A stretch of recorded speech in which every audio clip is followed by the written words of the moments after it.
Toujours en ce mois de décembre, le 4 était une journée consacrée aux infirmiers et sages-femmes. 50 infirmiers et 50 sages-femmes ont reçu de prix, une façon de reconnaître le rôle crucial que ces professionnels de la santé assument dans l'atteinte des objectifs de développement durable.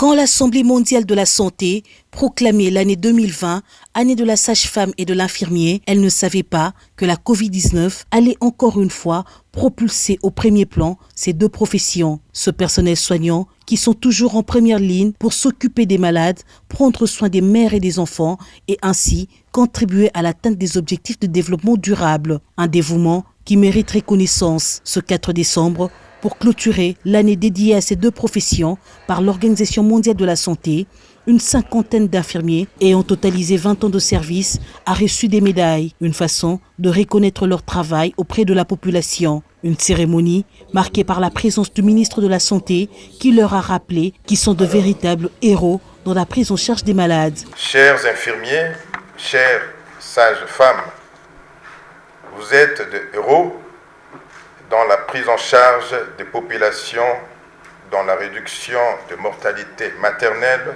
et infanto-juvénile. Vos compétences et expériences dans l'accueil, le suivi, l'accompagnement et la prise en charge des populations ne sont plus à démontrer.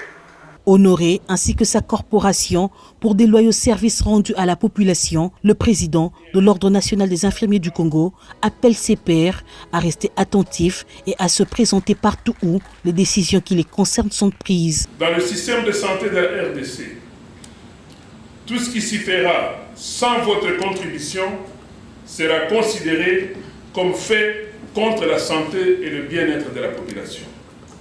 C'est pour cela que nous vous disons, allez toujours là où l'on prend des décisions sur la santé de la population, même si vous n'y êtes pas invité.